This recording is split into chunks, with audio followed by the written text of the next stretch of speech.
नमस्कार। दिन भर की बड़ी खबरों में आपका स्वागत है। मैं हूं आपके साथ आराधना। आज इस बुलेटिन में बात होगी पहलगाम हमले को लेकर हुई सर्वदलीय बैठक की, पीएम मोदी के बिहार दौरे पर उठते सवालों की। देखेंगे क्यों शिवसेना ने गृह मंत्री शाह के इस्तीफे की कही बात, क्यों नीतीश ने पीएम मोदी को ललन सिंह से किया सावधान। जानेंगे बिहार चुनाव को लेकर महागठबंधन की तैयारियों को, और बुलेटिन के आखिर में देखेंगे स्टालिन के मंत्री को सुप्रीम कोर्ट से मिले अल्टीमेटम को। लेकिन दिन भर की तमाम बड़ी खबरों से पहले एक नजर आज की सुर्खियों पर। गोधरा मामले में 6 से 7 मई को सुप्रीम कोर्ट में होगी सुनवाई। गुजरात सरकार ने हाईकोर्ट के फैसले को दी है चुनौती, दोषियों को सख्त सजा की मांग। राहुल गांधी की विदेश यात्रा को पहलगाम आतंकी हमले से जोड़ने वाली सोशल मीडिया पोस्ट पर बवाल। कर्नाटक में बीजेपी आईटी सेल के खिलाफ एफआईआर दर्ज। कांग्रेस सांसद की छवि को नुकसान पहुंचाने के आरोप। पश्चिम बंगाल में चौथे दिन भी शिक्षकों का धरना जारी। हाईकोर्ट में पेशी के चलते 40 घंटे बाद कार्यालय से बाहर निकले एसएससी अध्यक्ष सिद्धार्थ मजूमदार। बेदाग शिक्षकों को फिर से बहाल करने की मांग पर अड़े प्रदर्शनकारी। लाल निशान पर बंद हुआ शेयर बाजार। 315 अंकों की गिरावट के साथ 79,801 पर बंद हुआ सेंसेक्स। वहीं 82 अंकों की गिरावट के साथ 24,246 पर बंद हुआ निफ्टी। ये तो थी सुर्खियां। अब बात आज की सबसे बड़ी खबर की। पहलगाम हमले के बाद से ही पूरे देश में गम और गुस्से की लहर दिखाई दे रही है। आतंकियों पर सख्त कार्रवाई की डिमांड हो रही है। दिन भर इसे लेकर हलचल मची रही और शाम को सरकार ने सर्वदलीय बैठक बुलाई। इससे पहले कांग्रेस वर्किंग कमेटी की भी बैठक हुई, जिसमें पहलगाम हमले की सख्त निंदा की गई। देखिए ये रिपोर्ट। पहलगाम हमले को लेकर भारत सख्त एक्शन में दिखाई दे रहा है। एक दिन पहले सीसीएस की बैठक में 5 बड़े फैसले हुए, जिसमें पाकिस्तानी दूतावास के कर्मचारियों की संख्या 55 से घटाकर 30 करने को कहा गया। सिंधु जल समझौता सस्पेंड कर दिया गया। पाकिस्तानी नागरिकों को देश छोड़ने को कहा गया। अटारी बॉर्डर बंद कर दिया गया और पाकिस्तान से आने वालों के वीजा रोक दिए गए। पाकिस्तान की तरफ से कार्रवाई की गई है, जिसमें भारतीय विमानों के लिए एयर स्पेस बंद कर दिया गया।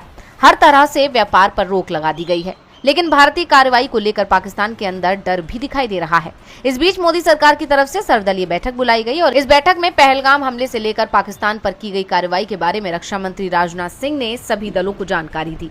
वैसे विपक्ष की तरफ से डिमांड की गई थी कि पीएम मोदी बैठक की अध्यक्षता करें, लेकिन पीएम बिहार दौरे पर चले गए और उनकी जगह रक्षा मंत्री ने सर्वदलीय बैठक की अध्यक्षता की। बैठक में सभी दलों ने सरकार की कार्रवाई का समर्थन करते हुए कहा कि सरकार जो भी कदम उठाएगी उसका समर्थन किया जाएगा। सर्वदलीय बैठक से पहले गृह मंत्री अमित शाह राष्ट्रपति द्रौपदी मुर्मू से मिलने के लिए पहुंचे और उन्हें अब तक के हालात की रिपोर्ट दी। इस बीच ये संकेत भी मिलने लगे हैं कि भारत कोई सख्त कदम उठा सकता है और इसी के चलते दुनिया भर के देशों को पहलगाम मामले की जानकारी दी गई। विदेश मंत्रालय में राजदूतों के साथ बैठक हुई। इसमें जर्मनी, जापान, पोलैंड, ब्रिटेन और रूस सहित 1 दर्जन से ज्यादा देशों के राजदूत शामिल हुए।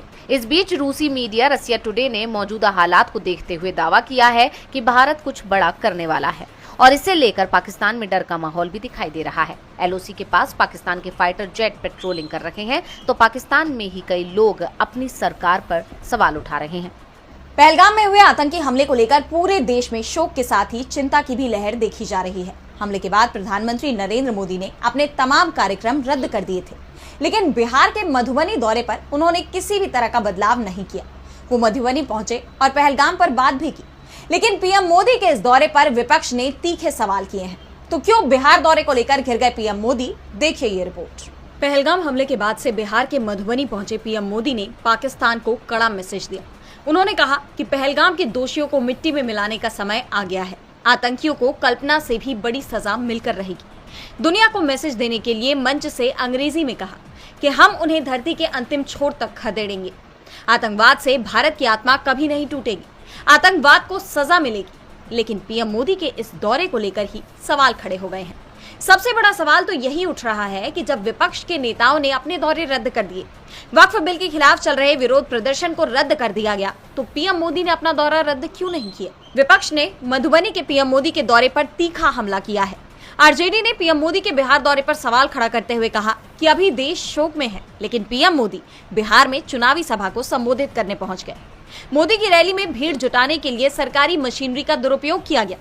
वहीं कांग्रेस नेता पवन खेड़ा ने भी ट्वीट कर पीएम की प्राथमिकताओं पर सवाल उठाए।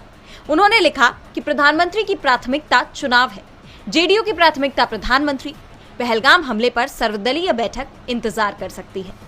विपक्ष ने सर्वदलीय बैठक में पीएम मोदी के गायब रहने पर भी सवाल उठाए हैं और कहा है कि देश की सुरक्षा को लेकर होने वाली बैठक में पीएम मोदी का शामिल होना जरूरी था, लेकिन वो प्रचार में जुटे हुए हैं।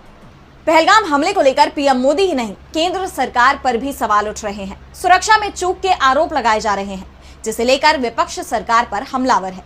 शिवसेना उद्धव गुट की पत्रिका सामना में इस घटना के लिए पूरी तरह से मोदी सरकार को जिम्मेदार बताया गया है। शिवसेना ने ये तक कह दिया कि इनका पद पर रहना देश के लिए धोखा है।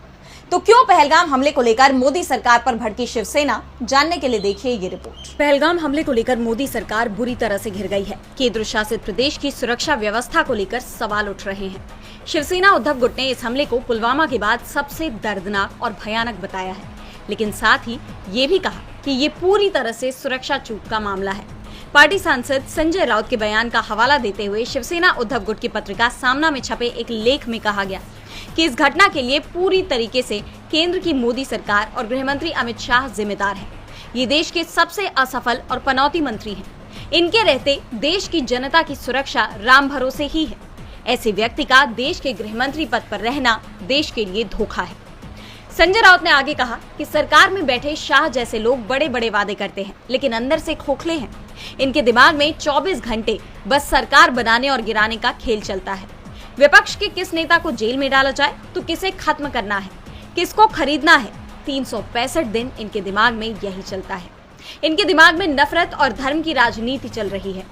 उन्होंने कश्मीर में सुरक्षा की कमी के लिए मोदी सरकार की गलत नीतियों को जिम्मेदार ठहराया और कहा कि पिछले कई सालों से आर्मी में 2 लाख पद खाली हैं। उन्होंने पीएम मोदी के बयानों पर भी निशाना साधा। राउत ने कहा कि ये लोग कहते हैं कि आतंकियों को करारा जवाब देंगे। मैं पूछता हूँ, क्या करेंगे? झूठा सर्जिकल स्ट्राइक करेंगे? आगे बिहार का चुनाव है, उसका फायदा उठाएंगे? उन्होंने कड़े स्वर में कहा कि अगर कुछ करना है तो अमित शाह का इस्तीफा मांगो। ये लोग कुछ नहीं करेंगे, न करने वाले हैं। इस घटना ने मोदी सरकार पर गंभीर सवाल खड़े कर दिए हैं। अब इस पर सरकार की तरफ से क्या प्रतिक्रिया आती है, क्या गृह मंत्री इस्तीफा देंगे, ये देखने वाली बात होगी। पहलगाम हमले को लेकर मोदी सरकार, खासकर गृह मंत्री अमित शाह विपक्ष के निशाने पर आ गए हैं, तो चेतावनी नीतीश कुमार ने भी दी है। बिहार के मुख्यमंत्री नीतीश कुमार पिछले कुछ वक्त से अपने बयानों के चलते सुर्खियों में बने हुए हैं, लेकिन इस बार पीएम मोदी के सामने उन्होंने कुछ ऐसा कह दिया जिसके बाद से दावा किया जा रहा है कि नीतीश ने पीएम मोदी को इशारों में ललन सिंह से सतर्क रहने को कह दिया है। तो आखिर क्यों हो रहे हैं ऐसे दावे, क्यों अचानक नीतीश ने दिया ऐसा बयान, जानने के लिए देखिए ये रिपोर्ट। ललन सिंह और बीजेपी के बीच बढ़ती नजदीकियां किसी से छिपी नहीं हैं। जेडीयू के अंदर भी ललन सिंह का लगातार विरोध हो रहा है और इन सब के बीच जब पीएम मोदी बिहार के मधुबनी में पहुंचे तो कार्यक्रम के दौरान मंच से सामने आई एक तस्वीर ने चर्चा को गर्मा दिया। दरअसल इस तस्वीर में देखा जा सकता है कि केंद्रीय मंत्री ललन सिंह प्रधानमंत्री नरेंद्र मोदी के बगल में लगी सीएम नीतीश की कुर्सी पर बैठे हैं। खास बात यह है कि जब नीतीश कुमार सभा को संबोधित कर रहे थे तो ललन सिंह उस कुर्सी पर जाकर बैठ गए। इस तस्वीर ने चर्चा को गरमा दिया, लेकिन इससे ज्यादा चर्चा नीतीश कुमार के बयान की हो रही है। दरअसल जब ललन सिंह और मोदी एक दूसरे से बात कर रहे थे उसी समय नीतीश कुमार ने ललन सिंह की तरफ इशारा करते हुए कुछ ऐसा कह दिया जिसे अब मोदी के लिए नीतीश की तरफ से चेतावनी माना जा रहा है। दरअसल मुख्यमंत्री नीतीश कुमार ने ललन सिंह की तरफ इशारा करते हुए कहा कि इनके कारण एनडीए से निकले थे। तो हम ही लोग तो एक ही साथ रहे हैं और उसके अलावा बीच में हम गड़बड़ कर दिया हमारे पटिया वाला और यहीं बैठे हुए हैं। अब इन्हीं से पूछिए तो ये सब तो फिर बाद में इन्हीं को लगा है कि वो गड़बड़ है, उसको छोड़ दिए।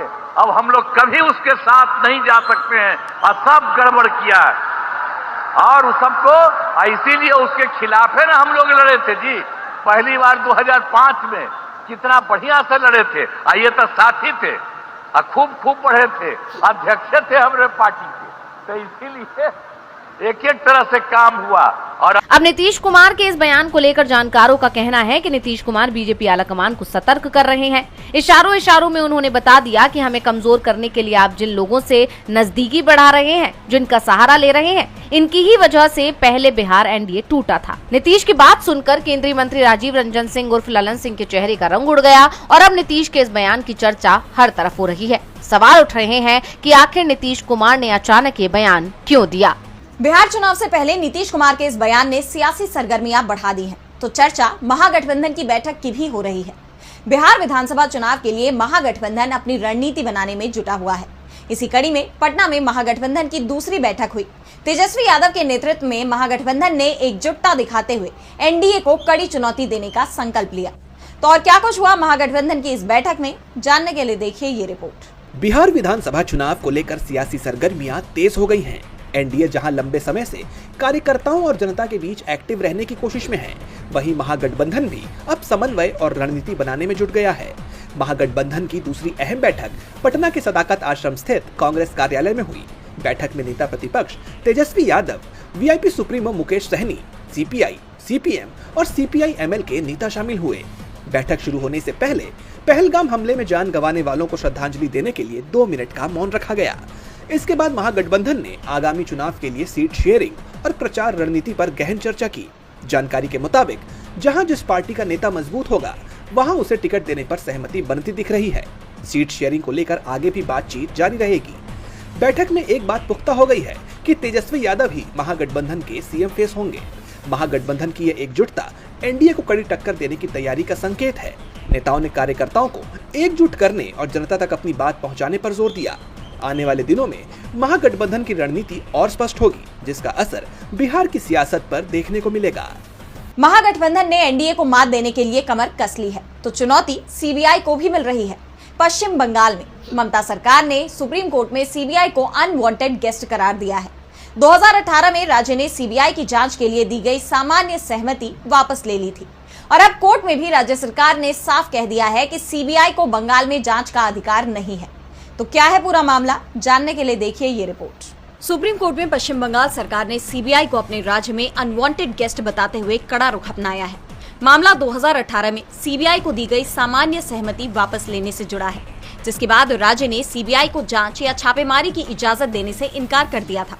कोर्ट अवैध कोयला व्यापार से संबंधित एक मामले में 9 याचिकाओं पर सुनवाई कर रहा था, जिसमें आसनसोल रानीगंज क्षेत्र में कोयले की खरीद बिक्री से जुड़ी कंपनी के निदेशक अनूप मजीद समेत कई आरोपी शामिल हैं। जस्टिस विक्रम नाथ और जस्टिस संदीप मेहता की पीठ के सामने सुनवाई में ममता बनर्जी सरकार की तरफ से वरिष्ठ वकील अभिषेक मनु सिंघवी ने दलील दी कि सीबीआई को बंगाल में जांच का कोई अधिकार नहीं है। उन्होंने कहा कि राज्य सरकार का इस मामले में निजी व्यक्तियों से कोई लेना देना नहीं है, बल्कि वो सिर्फ सीबीआई की अनाधिकृत मौजूदगी पर आपत्ति जता रही है। वहीं दूसरी ओर सीबीआई ने दावा किया कि ये मामला रेलवे से जुड़ा है, इसलिए ये उनके अधिकार क्षेत्र में आता है। वहीं पीठ ने सुनवाई को 7 मई तक टाल दिया, क्योंकि सीबीआई की ओर से सॉलिसिटर जनरल तुषार मेहता उपलब्ध नहीं थे। कोर्ट ने राज्य सरकार की तरफ से दायर एक अन्य मुकदमे पर भी सवाल उठाए, जिसमें सीबीआई की कार्रवाइयों को चुनौती दी गई थी। गौरतलब है कि पिछले साल जुलाई में सुप्रीम कोर्ट ने पश्चिम बंगाल के मुकदमे को सुनवाई योग्य माना था, ये कहते हुए कि सीबीआई केंद्र सरकार के अधीन काम करती है। अब इस मामले में 7 मई को क्या सुनवाई होती है, ये देखना होगा। और बुलेटिन के आखिर में देखेंगे स्टालिन के मंत्री को सुप्रीम कोर्ट से मिले अल्टीमेटम को। सांसदों मंत्रियों पर अक्सर ही अपने पद के दुरुपयोग के आरोप लगते रहते हैं। आम लोगों को इसके चलते कई बार बड़े नुकसान भी उठाने पड़ते हैं, लेकिन अब इसके खिलाफ सुप्रीम कोर्ट सख्त दिखाई दे रहा है। कोर्ट ने तमिलनाडु सरकार में मंत्री वी सेंथिल बालाजी को कड़ी फटकार लगाई और साथ ही ये भी कहा कि उन्हें अब मंत्री पद और अपनी व्यक्तिगत स्वतंत्रता में से एक को चुनना होगा। तो स्टालिन के मंत्री पर क्यों भड़का सुप्रीम कोर्ट, क्या है पूरा मामला, जानने के लिए देखिए ये रिपोर्ट। सत्ता के दुरुपयोग को लेकर सुप्रीम कोर्ट का रवैया काफी सख्त दिखाई दे रहा है। बीते कुछ वक्त में सुप्रीम कोर्ट ने कई ऐसे फैसले दिए हैं जो सत्ता पक्ष को असहज करने वाले रहे हैं और इसी कड़ी में अब एक बार फिर सर्वोच्च अदालत ने तमिलनाडु सरकार में मंत्री वी सेंथिल बालाजी को जोरदार फटकार लगाई। दरअसल सेंथिल बालाजी पर कैश फॉर जॉब घोटाले में मनी लॉन्ड्रिंग के आरोप लगे हैं। हालांकि कोर्ट से उन्हें जमानत मिली हुई है, जिसके खिलाफ ईडी ने फिर अपील की है। ईडी का कहना है कि सेंथिल बालाजी मंत्री पद का इस्तेमाल गवाहों को प्रभावित करने के लिए कर सकते हैं, इसलिए उनकी जमानत रद्द कर देनी चाहिए। हालांकि सेंथिल बालाजी ने दावा किया कि मंत्री बनने से जमानत की किसी शर्त का उल्लंघन नहीं हुआ है और ईडी की आपत्ति केवल राजनीतिक मकसद से प्रेरित है। उन्होंने कहा कि 15 महीने की जेल के बाद मिली जमानत को अब चुनौती देना गलत है। सुप्रीम कोर्ट ने भी मामले में सख्त रुख अपनाया है। सुनवाई के दौरान जस्टिस एएस ओका और जस्टिस उज्जवल भुइयां की बेंच ने यह साफ किया कि सेंथिल बालाजी को जमानत केस के मेरिट के आधार पर नहीं, बल्कि संविधान के अनुच्छेद 21 में निहित स्वतंत्रता के अधिकार के आधार पर मिली है। कोर्ट ने कहा कि सेंथिल बालाजी ने पूर्व में गवाहों को प्रभावित करने के लिए अपने मंत्री पद का दुरुपयोग किया था और अब जमानत मिलने के 2 दिन बाद उनका मंत्री बन जाना न्याय की प्रक्रिया का मजाक है। आप कानून की प्रक्रिया से खेल रहे हैं। आपने अनुच्छेद 21 का दुरुपयोग किया है। कोर्ट ने साफ कहा कि उन्हें अब मंत्री पद और अपनी व्यक्तिगत स्वतंत्रता में से एक को चुनना होगा। साथ ही ये टिप्पणी भी की कि जमानत देने का फैसला एक गलती थी, क्योंकि तब वो मंत्री नहीं थे। ये मामला सत्ता, कानून और नैतिकता के टकराव का प्रतीक बन गया है, जिसमें सुप्रीम कोर्ट अब सख्त रुख अपनाने को तैयार नजर आ रहा है। तो आज इस बुलेटिन में इतना ही। आप देखते रहिए डीवी लाइव। नमस्कार।